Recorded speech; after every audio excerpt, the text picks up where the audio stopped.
Hi everyone. Today we're sitting down with Domenic from the Down Syndrome Foundation. He is a father to Joseph, a passionate advocate, proud parent, and founder of a foundation that is making waves in the developmental services world. With 20 years of experience and a heart full of purpose, Domenic shares his journey, the spark that lit his advocacy, and how his foundation is helping families thrive, from early diagnosis to skilled trades training and beyond. We'll be talking belonging, bold ideas, and building futures. Let's dive in. Everyone, and thanks for joining us today. Really pleased to be in a conversation this afternoon with Domenic Gentilini. So great to see you, Domenic. Welcome to Community Chats. Brad, thanks for having me. Really happy to be here today. Great. Well, you're here from the Down Syndrome Foundation, and you're going to tell us about a bunch of stuff that's really interesting and some really impactful work that you're doing. But maybe just for people that don't know you, can you tell us a little bit about yourself? Sure. So my name is Domenic Gentilini, and I'm the founder of the Down Syndrome Foundation. I've been involved in the community for over 15 years.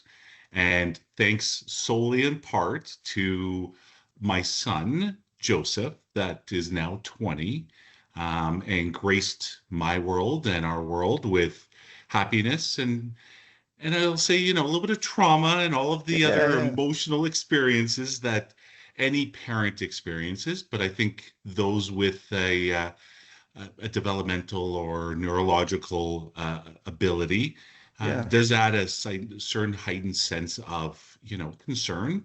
And so it was that motivated the love that I have for him to, not only get him in and get him into life and get him going, but at the same time was a positive reminder to see if I can share and help others that were in the same space.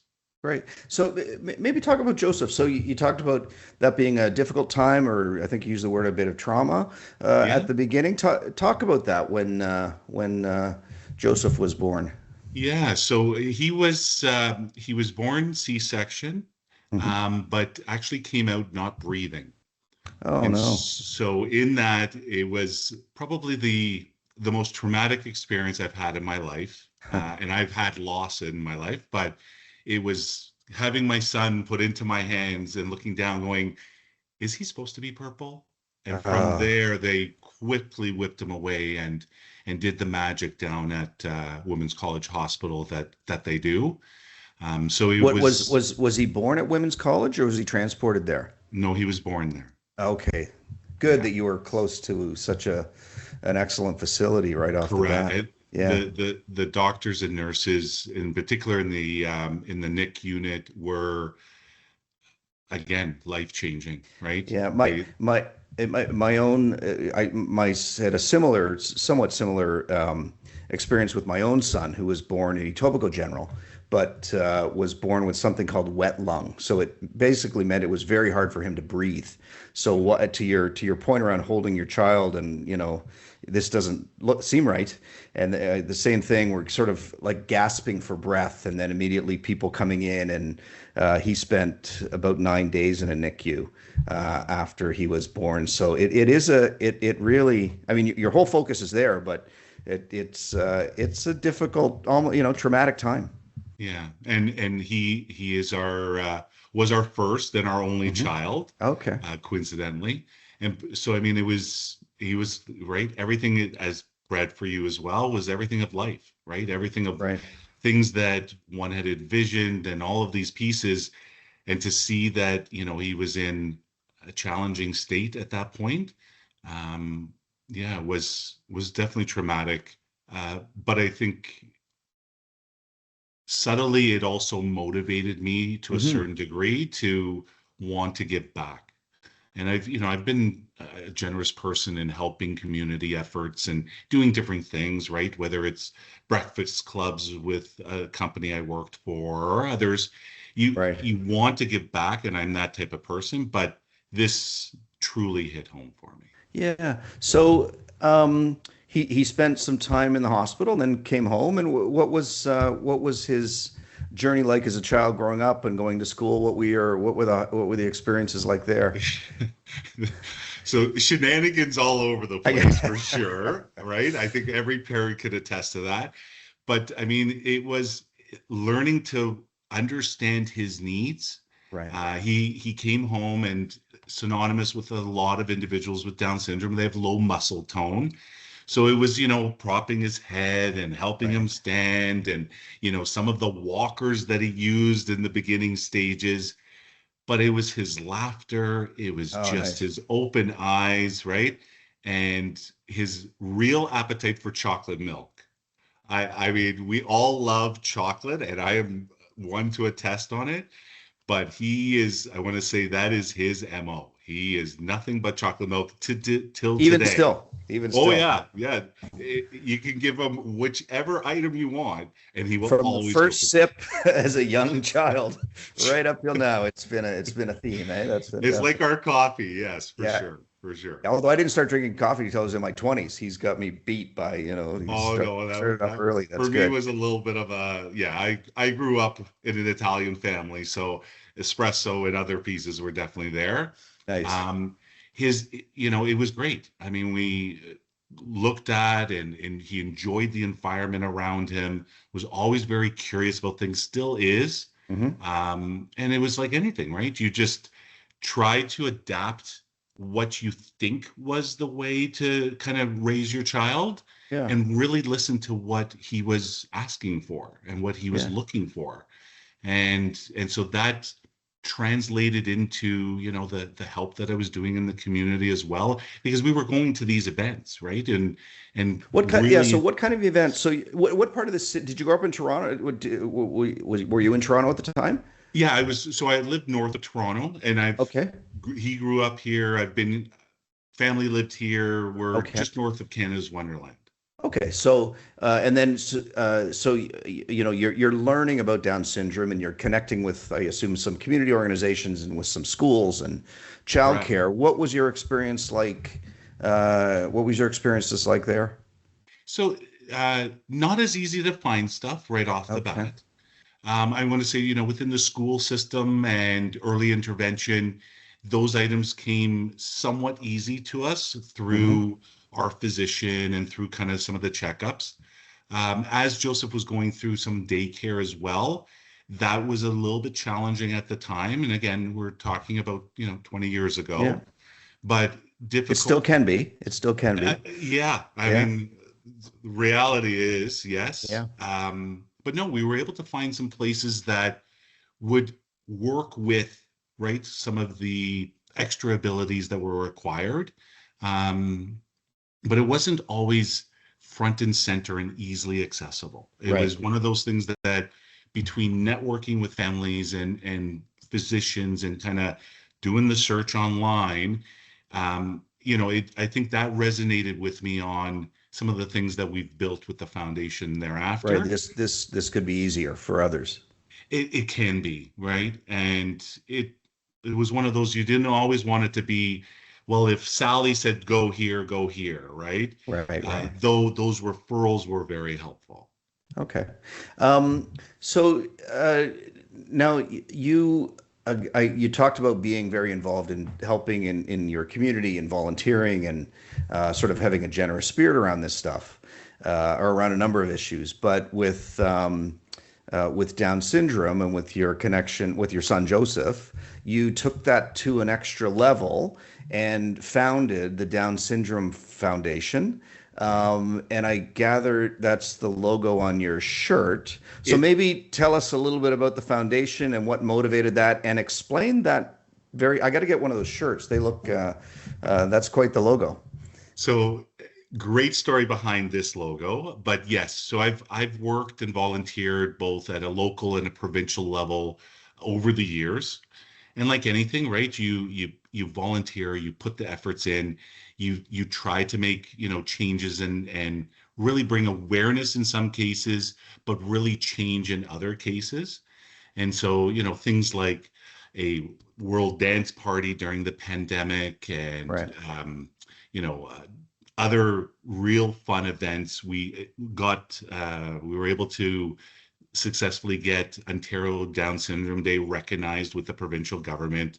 And so Hmm. these were all things that built up to wanting to do more.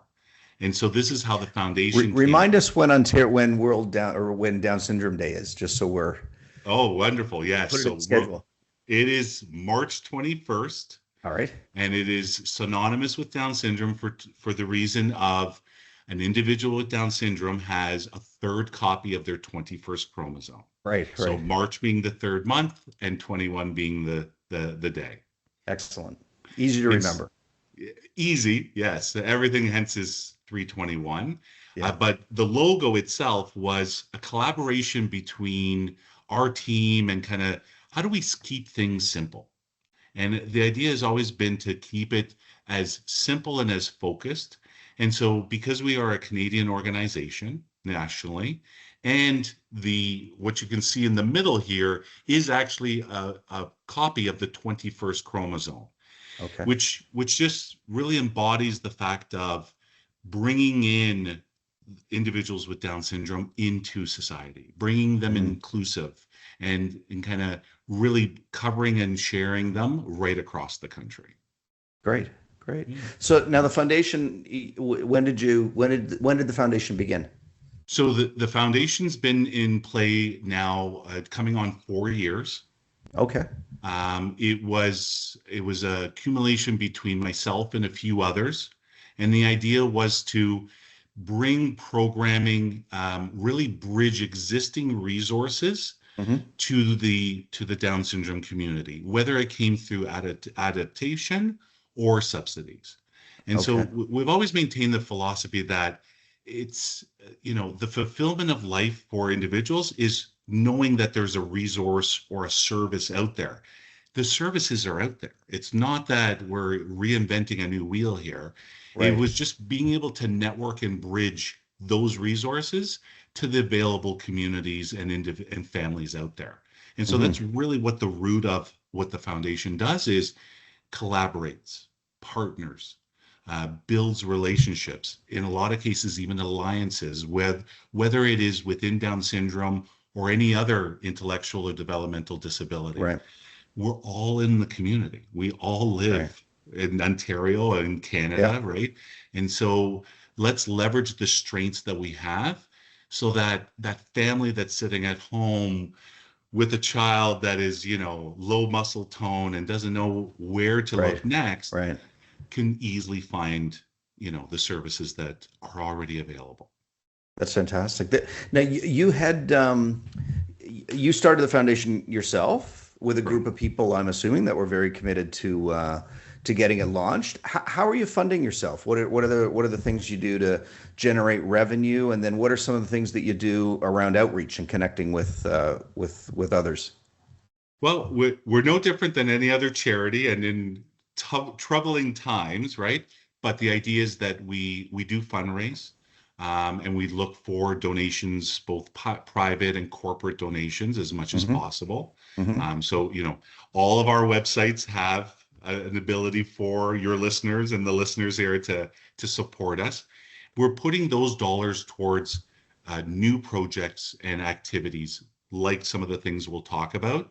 Some of the other funding models do come from grants and both provincial or, sorry, government and corporate ones, but it's becoming tougher, right? Right. And we're not oblivious to the fact that times are tough out there for Yeah. all families, right? So it's not the easiest ask to have, but at the same time, what we're trying to do is really show, because of my business background, a return on investment is, Right. your $20 donation is actually going to this, right? Right. You can actually see it and feel it and See touch the it impact, see what's happening, and people, yeah, versus it connecting that just, line of sight for people as to where their money is going and how it's benefiting. of course. Great. Yeah. Now you've launched, and maybe you can tell the story of how you got into this sort of idea of developing a skills development training program that really focuses on the trades and skilled trades in particular. So was Joseph the inspiration, the motivation for this, or what brought you to develop this program?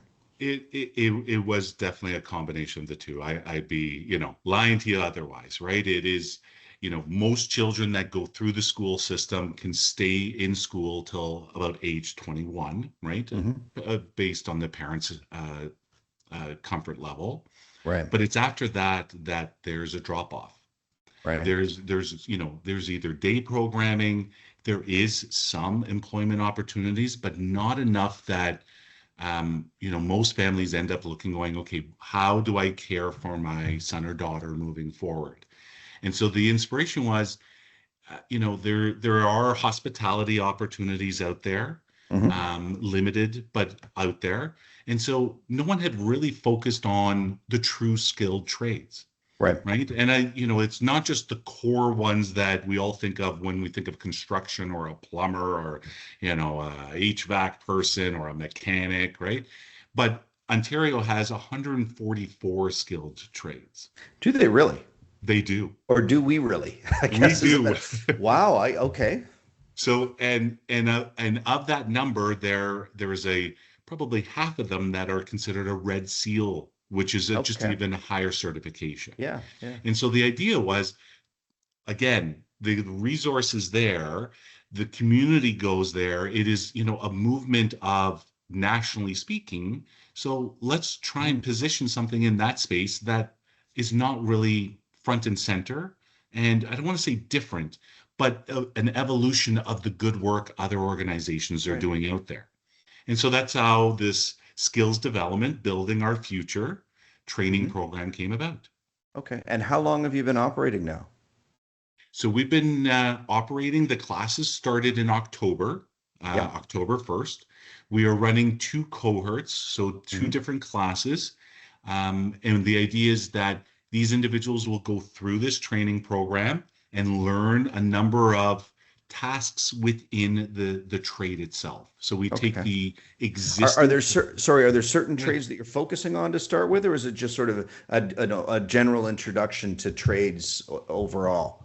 Great question. So we're focusing on a general carpenter or a construction craft worker, Okay. but the subtlety or kind of the root to it is the general laborer, which is a category under it. Hmm. Hmm. So the objective is not to have a true, fully certified Right. individual come out based on their abilities, but the idea is that there are really good traits and tasks within that program or within that Right. trade that are actually transferable to a number of trades and a Right. number of what is identified. So working in a grocery store or working in a factory or working, in a landscaping place, a horticultural, a kitchen. And so the skills that we're putting into play are some of the foundational or basic skills that Right. trade has to do. Keeping a clean workplace, right? All of these things. So Hmm. we give them the practical skills to it. We also give them on-site visual. So yes, it's under construction, but it is a transferable skill set that will also help them at home, right? A lot of parents are always, can you clean up your room? Can you put away your stuff? Help me sweep. I mean, I we all don't know that, I right? don't know that that has anything to do with disability, or it's just a parent kid thing. I don't know. So, but that's it's good to have skills that are transferable across different settings. Now, you talked about different environments. So, hospitality being one, and construction sites and that. So would the idea be, just so I'm clear, if you're training to be sort of a carpenter, I forget the word you use, carpenter helper, assistant carpenter, General labor, yeah. general labor. So you'd make somebody familiar with, yes, you've got to be on time, you've got to wear your safety equipment, there are certain protocols you've got to follow in any job site, but then you're also comfortable going into a job site knowing, what to avoid, knowing who does what. And if a carpenter needed help doing something, or somebody that's pouring concrete, you'd be able to understand what, maybe help out in some of those areas. Is that the thinking? That is the thing. I can, I relate it back to my childhood as well, Right. which is I was the oldest boy and the only son in my family. And I was my Right. dad's second set of hands, right? Right. So it was a supported co-worker of whatever we were doing was go get me this tool, go get me this, clean up this space. I'm moving to the next one.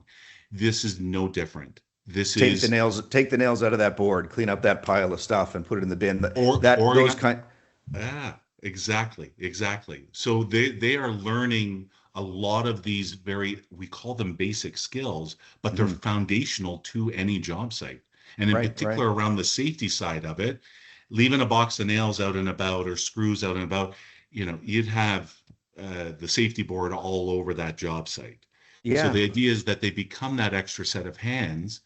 For them it's fulfillment because they're like, I wake up in the morning, I put on my hard hat, I put on my boots, right, and going into a construction environment, and with a cohort of others they would go and have a supervisor that Mhm. helps translate kind of the tasks at hand from the project or site supervisor, and off they Great. go, right? So they're happy to be doing the work, and we can see through the classes, they are ridiculously excited to be there every morning. They're tired at the Mhm. end of the day, Yeah. but they're really happy to be there in the morning. Great. So you started in October Correct? and you're underway. You've got your first cohort. How big's or it's first two cohorts? How big are the classes at this point? What's the So interest been like? so the interest has actually been fairly decent. I think there's been a Good. little bit of hesitation on understanding its details, but Right. the applications have continued to come in. So Good. we're looking at classes of 12 students. So Hmm. it's manageable, and in that is three smaller cohorts of four, so that they Okay. can work both on group projects but also individually. Great. The second classes start in January. Okay. And so we're running simultaneously research behind all of this as well, which is Oh, very excellent. key. It's often Yes, overlooked, eh? The idea of getting what's the results? What's the impact? correct. And so that it becomes really a lot of action-oriented research. So we're dynamic throughout the day. We have researchers that do all of the kind of the reviewing on site Hmm. and are documenting everything as it goes. On a weekly basis, our team then comes back and goes, okay, this worked, this didn't, here's this piece. So this Right. action research is really possible with the support, but it also is helping evolve kind of the lesson plans and really what adaptation of the existing curriculum that an apprentice would go through. Hmm. Hmm. What do we need to do differently? Again, not just for individuals with Down syndrome, but within the greater IDD Okay. community. So you've got a second, or I guess third and fourth starting in January. Yeah, Are there openings? there are. So you're Yes, accepting applications. we If are. people are interested, what's the pathway to getting accepted into the program? Yes. So the And first where thing, is it? I didn't ask you, like where's the physical location of the training happening? yeah. Great. So I'll answer backwards. Sure, yeah, The, sorry. It's my favorite it thing to do is. is ask three questions at the same time and then just Yeah, throw it no, out. this is good. I like this. So our training facility is at Keelan 401. It Okay. is right off of a major highway. Hmm. We have a meet point, or what we like to call our social club, for Yeah. those that would like to come in via bus. So Yeah. that is actually at Pine Valley and Steeles, which is just south of the 407. So Yeah. we're kind of off of two major highways, and Hmm. we bus everyone down in the morning. The classes run from 10 to 2, Okay. Monday to Friday. Yeah. And again, before and after care programs at our Woodbridge location helps Okay. families as well, right? Because we're all working. And so Yeah. the idea is that it gives a little bit of peace to it. All of these details can be found at skillsdevelopment.ca. Okay. And so with an S, Yeah. skillsdevelopment.ca.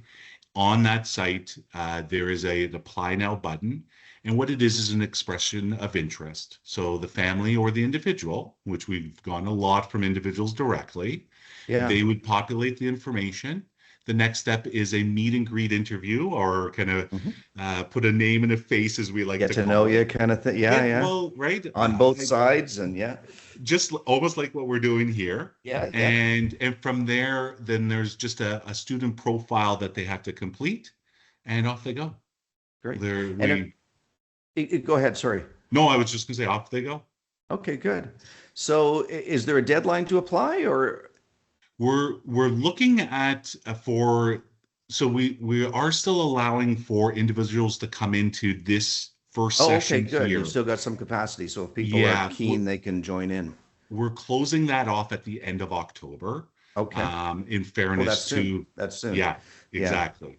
But the classes in January, we will run kind of applications and that process. We're near capacity there. So, I mean, we are accepting, but there are limited spots, and that will be until the end of November.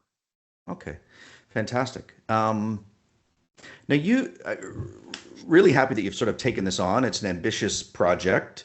You've taken on the foundation and you've taken on this developing this program that is really sort of fitting a niche or seeing if there's a niche to be fit. So I hope that goes well. It sounds like you're off to a great start. You have also got a day planned at Queen's Park. Do you want to talk about that? And it's been a while since we chatted, so I don't know if it's happened or it's about to. It literally happened this week. Okay. So Okay. yeah, it's okay. Good, good. So the start of the fall session down Yeah. at Queen's Park, we were invited to go down and enjoy the gallery Hmm. and meet with Minister Piccini, who's the Minister of Labor and Yeah. part of kind of the partner that's helping us launch this program. Yeah. And so for the students, the trainees, and their parents who were able to come down, we all jumped on the same bus, Good. and it was the first time for any of them to be down at Queen's Park, Okay. first off, but secondly, to be actually inside and then see all of the hustle and bustle and the different, as the one student put it, he's a celebrity. That minister is a He's on celebrity. TV all the time. Yeah. Exactly. And so it So was a you were in for wonderful, question period and sat in the galleries and listened to yeah, the questions back and forth. we were acknowledged as well from the Oh, minister nice. of participating and being there as his guests. And Great. then the circumstances worked out well. We got to meet the premier in Oh, passing. wow. Great. We got to meet the Minister of Energy, Stephen Hmm. Lecce, the Minister of Education, Paul Calandra, Oh, and then obviously a photo shoot with Minister David Piccini. And great. we're all had our vests on. We were like, it was all a really Oh, good, vests like construction vests. You of went down course. ready to show. Oh, Excellent. Now the, yeah. the picture that everybody, the iconic one that everybody gets is on the stairs. Was that where did you get a picture there with your group or did that work We out? we didn't. It was again being the first day back for session. Yeah. It was just not safe as well for the trainees, and Okay. so the decision was made to do it in his office. Oh, well, that's not bad either. Yeah, And you've got a reason to go back next year with absolutely. more graduates and more participants and take the picture then. Yeah, that's the idea. That's Yeah, definitely the excellent. idea. So, anything else you want to talk to us about around this? It's an exciting, ambitious project. And again, you talked about a background in business and what motivates you and brings you here, but really impressive, great to see you applying your skills and your energies towards something that will benefit your son, but so many others. And also in an area that people sometimes don't think about or often don't think about around employment and where there's going to be a need. I mean, we talk a lot about the need for housing in the province and across the country, and big projects that are going to be happening. And to sort of shift the move away from there's a lot of opportunity in hospitality and that, but to go into a different area where also there's a need. Congratulations, great work. It thank you. I mean it boils around options, Hmm. right? And I think as individuals ourselves, we have options of what job we want to do versus what someone's telling us to do. Right. And so we've always been, for me as well, but I want to say the foundations piece has been around empowering the individual, empowering them to what they want and what they Hmm. need and why they want it. And so by giving these different options, there's great work being done out there. Again, I Yep. want to give kudos to all of the organizations. Yeah. It is, I mean, my son's a product of a lot of those projects and a lot of those initiatives. It's And one. we, Yeah. Go ahead. Sorry. no, I was just going to say, and we continue to even promote those services through our Help 321 line. Yeah. So it's, Well, the collaboration and the inclusiveness is that is really one of the important. nice things about the not-for-profit sector, and our sector as well, developmental services, that there's a lot of people doing great things, but working together to make sure that we're all succeeding and all can helping each other out where we can. Sorry, you mentioned your helpline, and we hadn't talked about that before. Do you want to give a 30-second Sure. pitch on that? Yeah, sure. So families, regardless of their child's abilities, Yeah. can search help321.ca, Hmm. and it is a database that has been vetted and certified of community-based organizations that can support whichever the categories that they're looking for. So I'm Yeah. just going to look at my little list here of items that come into play. So whether it's developmental disability support Yeah. programs, physicians, transportation, they can find it very easily, and that it has been vetted. So it's not your typical Google It's not search and just a nothing bunch you of can. advertisements and stuff like that. You've Correct. actually done that So work. So they it's help321.ca. .ca. Yeah, Great. they can. We'll put that in the notes as well for Oh, I this. appreciate that. This is Families good. can. Oh, I was just going to say, sorry, Yeah. one last thing. Yeah, Families of can course. also find that function on our app. So we have one of the first of its kinds in Okay. Canada, a Down syndrome app that brings a number of resources, including this. So they can find it on both Play stores, and it's simple, Down Syndrome CA. Great. Downsyndrome.ca. Yeah. Perfect. Well, good luck with the program in progress, and then with the second cohort. Would love to have you back maybe next year at some point, and to sort of see how things are going, and learn about the results that you're experiencing from the work that you're doing. Really impressive. Thanks for taking the time to chat today. No problem. Well, I'll get you a shirt as Oh. well along the way.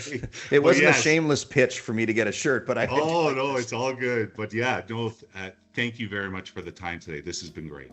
Thanks, Dominic. Take care. Thank you for listening, watching, and sharing. We release a new episode of Community Chats on the 15th and the 30th of each month, so don't forget to subscribe to stay up to date.